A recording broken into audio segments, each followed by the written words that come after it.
Montáž dverí na zárubni porta System Elegance. Pred prístupom k montáži je potrebné zhromaždiť vhodné nástroje a prístroje, ktoré budú k dispozícii.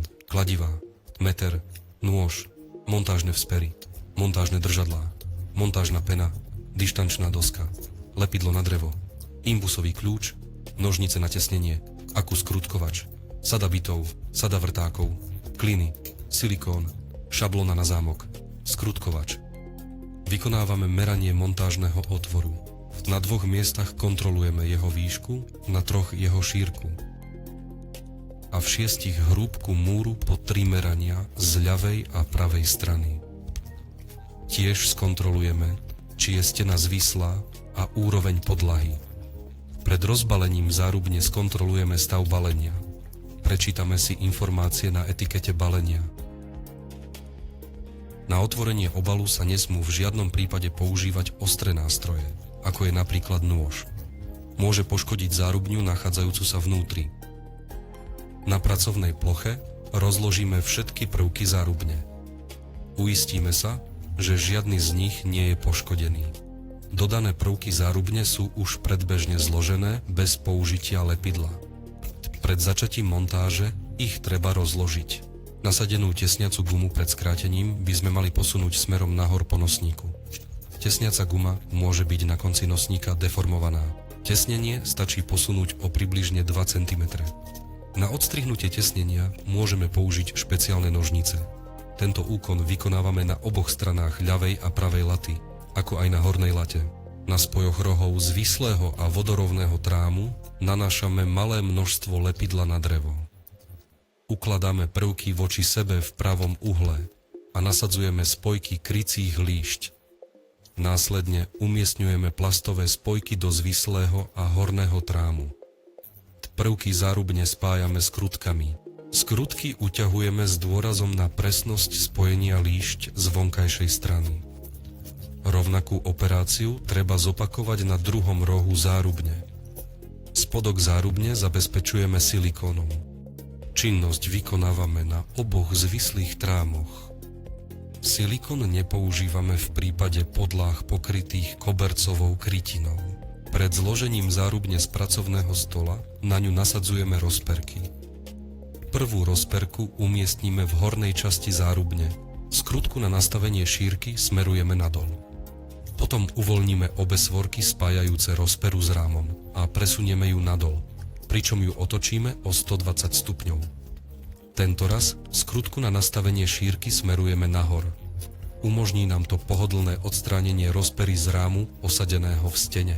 Je potrebné pamätať na ponechanie približne 1 cm voľnosti medzi rozpierkou a tesnením. Táto medzera nám umožní osadiť krídlo, keď bude zárubňa inštalovaná v otvore. Inštalujeme zvyšné vzpery. Najprv strednú, postupujeme rovnako ako s dolnou vzperou. Tentoraz nie musíme vzperu otočiť o 180 stupňov. Nakoniec inštalujeme hornú vzperu. Pristupujeme k zmontovaniu pásky. V spojeniach rohov zvislého a vodorovného uhla nanesieme malé množstvo lepidla na drevo. Ukladáme prvky voči sebe pod pravým uhlom a nasadzujeme spojku a obložkové lišty. Skrutky dotiahneme, pričom venujeme osobitnú pozornosť presnosti spojenia líšť na vonkajšej strane. Rovnakú operáciu je potrebné zopakovať s druhým rohom pásky. Pred vložením zárubne do otvoru je potrebné stenu navlhčiť vodou. Zárubňu osadíme a zafixujeme pomocou montážnych úchytov.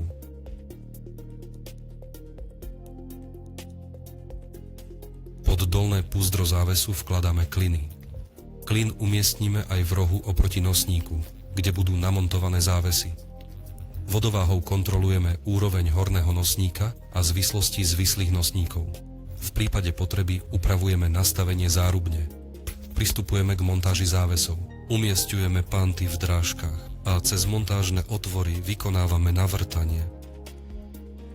Do pripravených otvorov skrutkujeme skrutky. Rovnakým spôsobom montujeme druhý záves.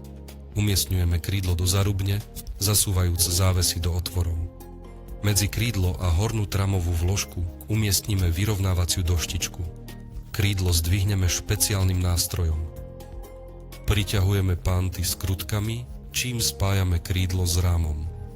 Kontrolujeme nastavenie a prilnavosť krídla. Na priskrutkované pánty umiestnime ozdobné krytky na časť zárubne a krídla. Na korpus dolného pántu umiestnime klin. Tento klin zabráni preveseniu krídla následkom síl pôsobiacich na pánt, ktoré pritlačajú túto časť zárubne k stene. Do štrbín medzi zárubňou a múrom vstrekneme montážnu penu. Penu vstrekujeme bodovo okolo zárubne. Po zatuhnutí peny prebytok odrežeme nožom, odstránime montážne úchyty, odstránime rozpery. Do vyfrezovanej drážky v zárubni nanesieme malé množstvo silikónu. Následne do zárubne zasunieme rám z obložkových líšť. Lišty by mali tesne priliehať k stene. Spodnú časť zárubne zabezpečíme silikónom. Prebytočný silikón odstraníme špeciálnym nástrojom. Pristúpime k nasadeniu kľúčky. Pomocou šablóny urobíme pilotné navrtanie pre telo kľúčky. Pred navrtaním otvorov demontujeme zámok. Zabráni sa tak dostať sa dovnútra zámku trieskam a pilinám. Rozširujeme otvory, zakladáme zámok. Nasadzujeme oba prvky kľúčky. Zo spodu kľúčky uťahujeme imbusové skrutky, ktoré pritláčajú kovový čap. Prvky kľúčky prichytávame ku krídlu. Nasadzujeme rozety zakrývajúce telo kľúčky. Pre dosiahnutie správnej polohy rozety zámku vložíme do zámku kľúč. Cez montážne otvory pripevňujeme rozety zámku. Rozety zakrývame ozdobným krytom. Kontrolujeme správnosť fungovania zámku, čím dokončíme montáž.